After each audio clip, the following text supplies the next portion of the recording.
नमस्ते। अम्मू and you channel पर आप सबका हमेशा की तरह प्यार भरा स्वागत। मैं अम्मू आप लोगों के लिए तरह तरह की कहानियां छांट कर लाती हूँ।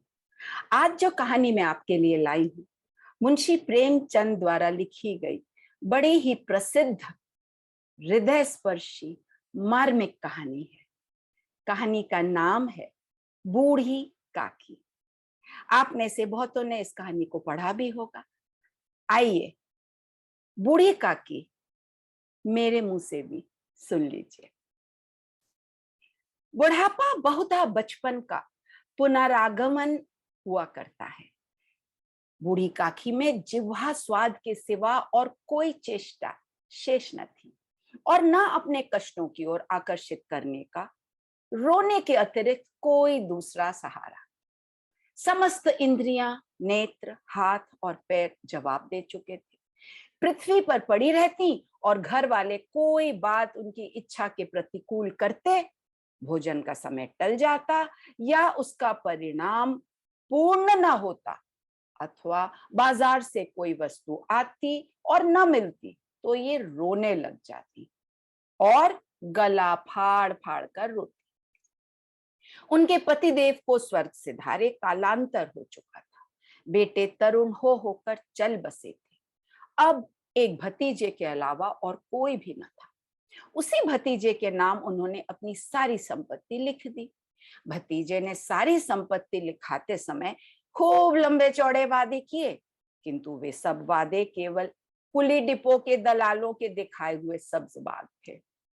यद्यपि उस संपत्ति की वार्षिक आय 150-200 रुपए से कम न थी, तथापि बूढ़ी काकी को पेट भर भी भोजन मिलने में कठिनाई होती।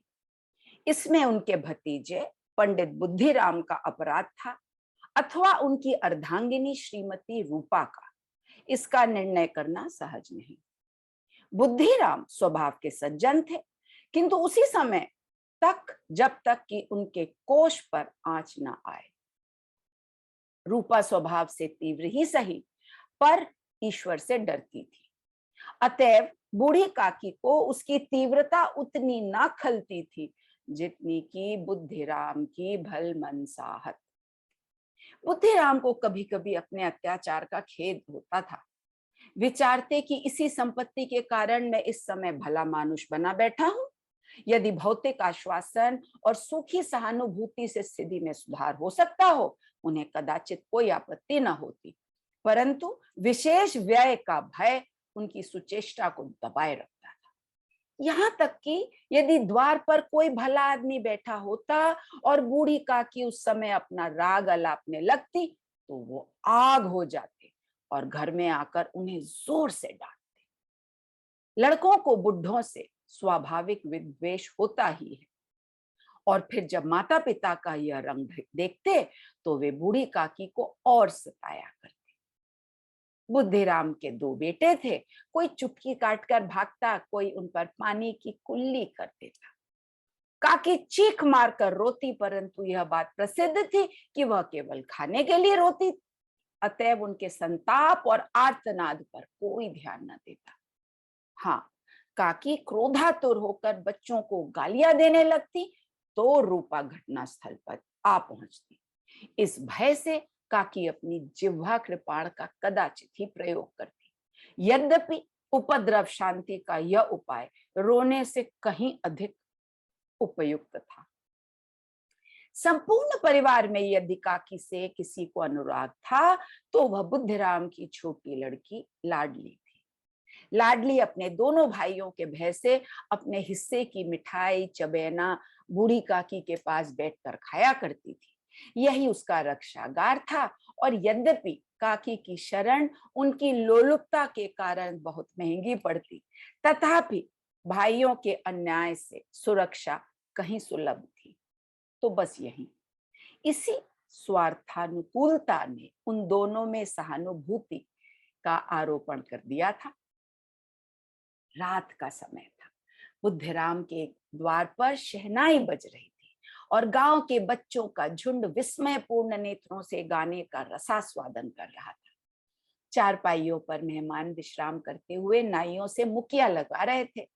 समीप खड़ा भाट बिरदवाली गा रहा था और कुछ भावज मेहमानों की वाह वाह पर ऐसा खुश हो रहा था मानो इस वाह वाह का यथार्थ में वही अधिकारी है। दो एक अंग्रेजी पढ़े हुए नवयुवक इन व्यवहारों से उदासीन थे। वे इस गंवार मंडली में बोलना अथवा सम्मिलित होना अपनी प्रतिष्ठा के अनुकूल समझते थे। आज बुद्धिराम के बड़े लड़के मुखराम का तिलक आया है, यही का उत्सव मनाया जा रहा है। घर के भीतर स्त्रियां गा रही थी और रूपा मेहमानों के लिए भोजन में व्यस्त थी। भट्टियों पर कहाड़ चढ़े थे, एक में पूड़ियां कचौड़ियां निकल रही थी, दूसरे में अन्य पकवान बन रहे थे। एक बड़े हंडे में मसालेदार तरकारी पक रही थी। घी और मसाले की क्षुधावर्धक सुगंधी चारों ओर फैली हुई। बूढ़ी काकी अपनी कोठरी में शोकमय विचार की भांति बैठी हुई। यह स्वाद मिश्रित सुगंधी उन्हें बेचैन कर रही थी। वे मन ही मन विचार कर रही थी, संभवतः मुझे पूड़ियां न मिलेंगी। इतनी देर हो गई, कोई भोजन लेकर नहीं आया। मालूम होता है सब लोग भोजन कर चुके हैं, मेरे लिए कुछ न बचा। यह सोचकर उन्हें रोना आया, परंतु अपशकुन के भय से वो रो तक न सकी। आह, कैसी सुगंधी है! अब मुझे कौन पूछता है, जब रोटियों के ही लाले पड़े हैं तब ऐसे भाग्य कहाँ कि भरपेट पूड़ियां मिले। यह विचार कर उन्हें रोना आया, कलेजे में हुक सी उठने लगी, परंतु रूपा के भय से उन्होंने फिर मौन धारण कर लिया। बूढ़ी काकी देर तक इन्हीं दुखदायक विचारों में डूबी रही। घी और मसालों की सुगंधी रह रहकर मन को आपे से बाहर किए देती। मुंह में पानी भर भर आता था। पूड़ियों का स्वाद स्मरण करके हृदय में गुदगुदी होने लगती। किसे पुकारूं, आज लाडली बेटी भी नहीं आई। दोनों छोकरे सदा दिक किया करते हैं, आज उनका भी कहीं पता नहीं। कुछ मालूम तो होता कि क्या क्या बन रहा है। बूढ़ी काकी की कल्पना में पूड़ियों की तस्वीर नाचने लगी। खूब लाल लाल, फूली फूली, नरम नरम होंगी। रूपा ने भली भांति भोजन किया होगा। कचौड़ियों में अजवाइन और इलायची की महक आ रही होगी। एक पूड़ी मिलती तो जरा हाथ में लेकर तो देखती, क्यों न चलकर कहाड़ के सामने ही बैठूं। पूड़ियां छन छन कर तैयार होंगी, कहाड़ से गरम गरम निकाल कर थाल में रखी जाती होंगी। फूल हम घर में भी सूंघ सकते हैं, परंतु वाटिका में तो कुछ और ही बात होती है ना। इस प्रकार निर्णय करके बूढ़ी काकी उकड़ू बैठकर हाथों के बल सरकती हुई बड़ी कठिनाई से चौखट से उतरी और धीरे धीरे रेंगती हुई कहाड़ के पास जा बैठी। यहाँ आने पर उन्हें उतना ही धैर्य हुआ जितना भूखे कुत्ते को खाने वाले के सम्मुख बैठने में होता है। रूपा उस समय कार्यभार से उद्विग्न हो रही थी। कभी इस कोठे में जाती, कभी उस कोठे में, कभी कहाड़ के पास जाती, कभी भंडार में जाती। किसी ने बाहर से आकर कहा, महाराज ठंडाई मंगा रहे हैं। ठंडाई देने लगी। इतने में फिर किसी ने कहा, भाट आया है, उसे कुछ दे दो। भाट के लिए सीधा निकाल रही थी कि तीसरे आदमी ने आकर पूछा, अभी भोजन तैयार होने में कितना विलंब है, जरा ढोल मजीरा ही उतार दो। बेचारी अकेली स्त्री दौड़ते दौड़ते व्याकुल हो रही थी, झुंझलाती थी, कुड़ती थी, परंतु क्रोध प्रकट करने का अवसर न पाती। भय होता कहीं पड़ोसी ने यह न कहने लगे कि इतने में उबल पड़ी।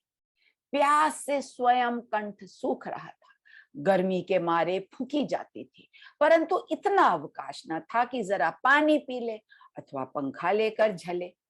यह भी खटका था कि जरा आंख हटी और चीजों की लूट मची।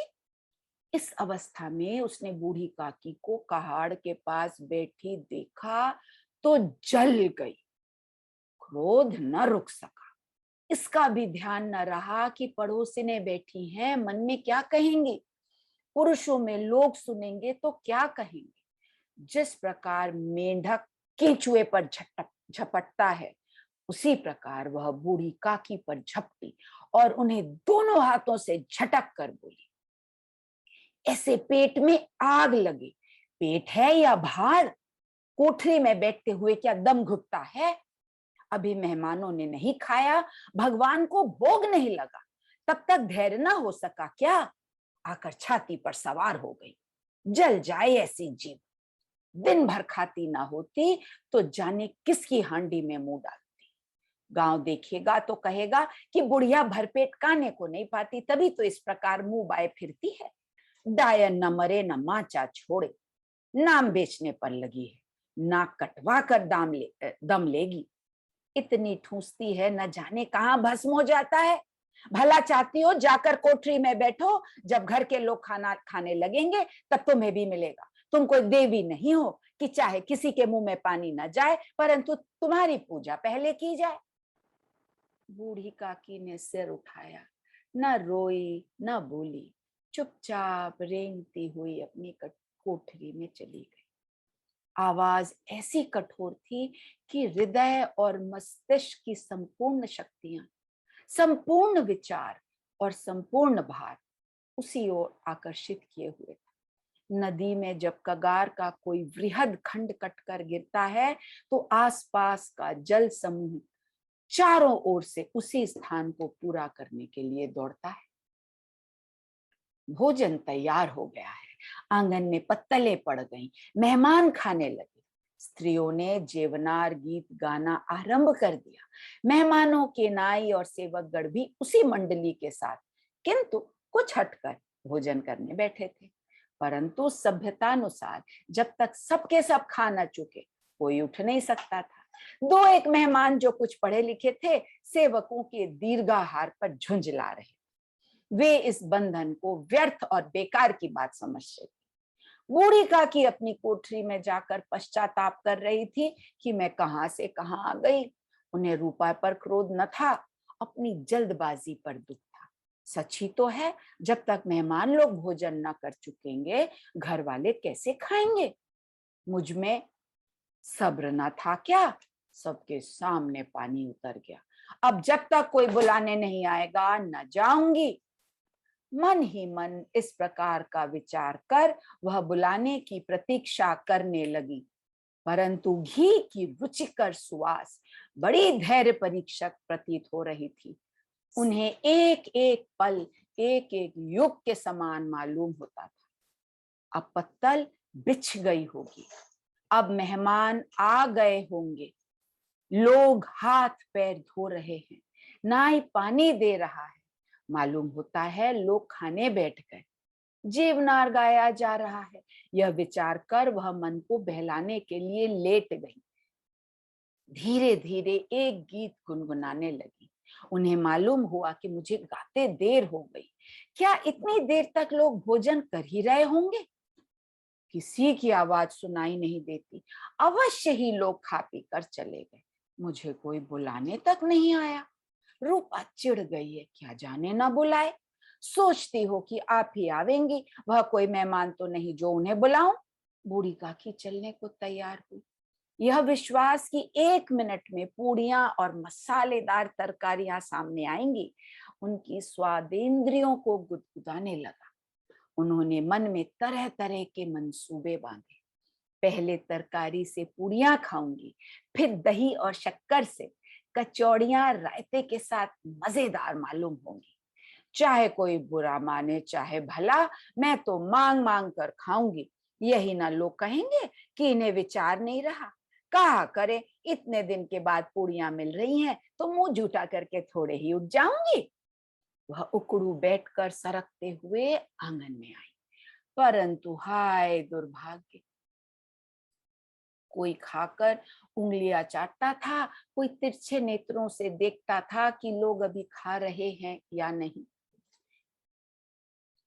किसी ने बूढ़ी काकी को रेंगते हुए उनके बीच में आते हुए देख लिया। कई आदमी चौंक कर उठ गए। अरे ये बुढ़िया कौन है, यहाँ कहां से आ गई? देखो किसी को छू ना दे। पंडित बुद्धिराम काकी को देखते ही क्रोध से तिलमिला गए। पूड़ियों का थाल लिए खड़े थे, थाल को जमीन पर पटका और काकी को पकड़कर घसीटते हुए लाकर उन्हें अंधेरी कोठरी में धम से पटक दिया। बाजे वाले, धोबी, चमार भोजन कर चुके, घर वाले भोजन कर चुके, परंतु बूढ़ी काकी को किसी ने न पूछा। बुद्धिराम और रूपा दोनों ही बूढ़ी काकी को उनकी निर्लज्जता के लिए दंड देने का निश्चय कर चुके थे। लाडली को काकी से अत्यंत प्रेम था, बेचारी भोली लड़की। पिता ने काकी को निर्दयता से घसीटा तो लाडली का हृदय ऐंठ कर रह गया। माँ ने ऐसा दुर्व्यवहार किया तो लाडली की आंखों में आंसू आ गए।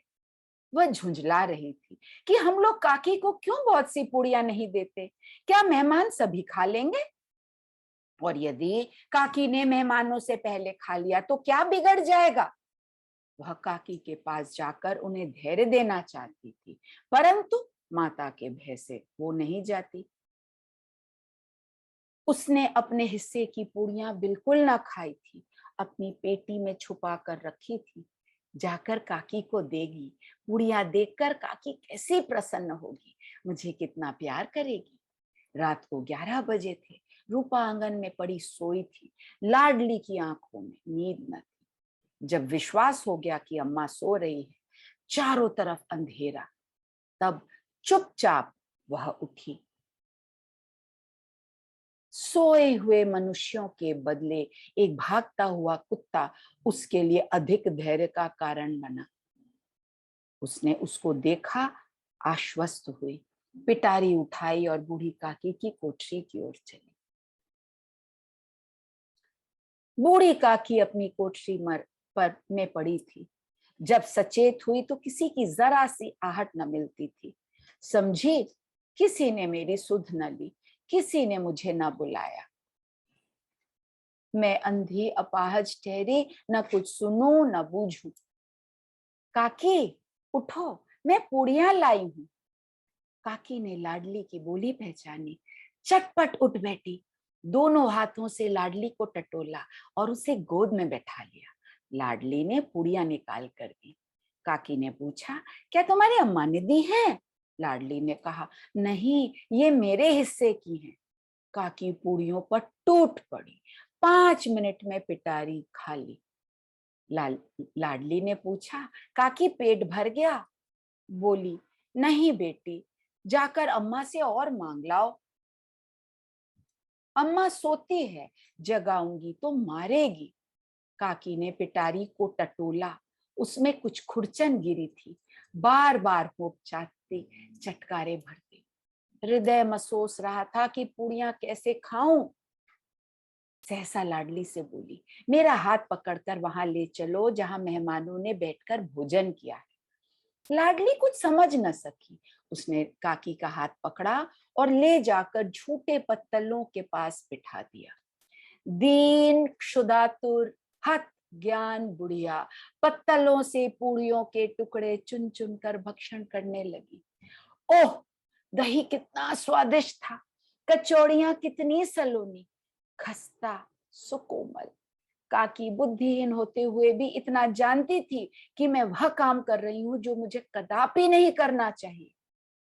मैं दूसरों की झूठी पत्तल चाट रही हूं, परंतु हाय रे बुढ़ापा, तृष्णा रोग का अंतिम समय है, जब संपूर्ण इच्छाएं एक ही केंद्र पर आ लगती हैं, स्वादेंद्रिय। ठीक उसी समय रूपा की आंख खुली। उसे मालूम हुआ कि लाडली मेरे पास नहीं है।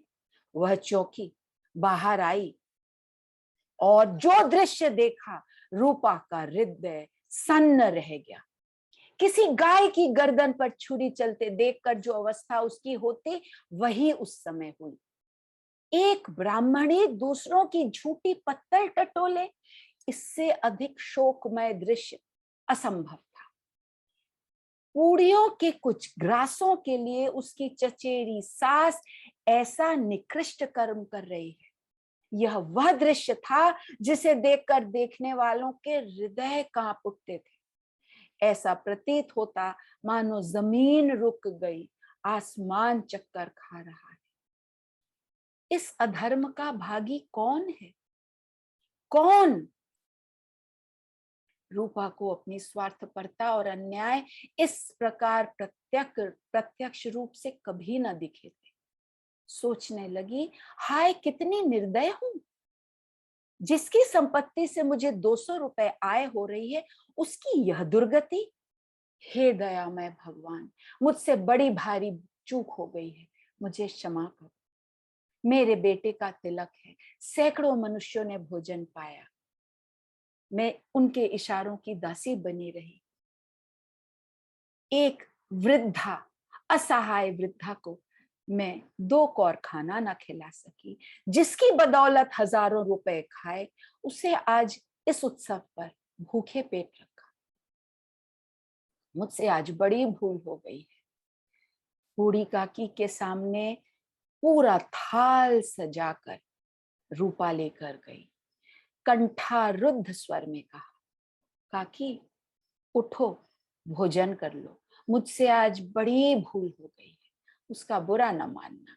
परमात्मा से प्रार्थना कर दो कि वह मेरा अपराध क्षमा कर दे। भोले भोले बच्चों की भांति जो मिठाइयां पाकर मार और तिरस्कार भूल जाता है, बूढ़ी काकी वैसे ही सब भुलाकर बैठी हुई खाना खा रही थी। उनके एक एक रोए से सच्ची सदिच्छाएं निकल रही थी और रूपा बैठी स्वर्गीय दृश्य का आनंद लेने में निमग्न थी। हाय रे हृदय और मस्तिष्क, कब क्या हमको समझाता है और कब हृदय मस्तिष्क पर भारी पड़ जाता है। कितनी मार्मिक कहानी, जितनी बार पढ़िए, जितनी बार सुनिए, दिल भर आता है। कहानी अच्छी लगी हो तो लाइक शेयर सब्सक्राइब जरूर करिए, बेल आइकॉन को हिट करिए और कमेंट्स के द्वारा अपने विचारों को मुझ तक पहुंचाइए। कहानी सुनने के लिए बहुत बहुत धन्यवाद। आपके सहयोग के लिए बहुत बहुत धन्यवाद। मेरा इंतजार करिएगा, जल्दी ही फिर से एक कहानी लेकर आपको सुनाने आ रही हूं। तब तक के लिए नमस्ते।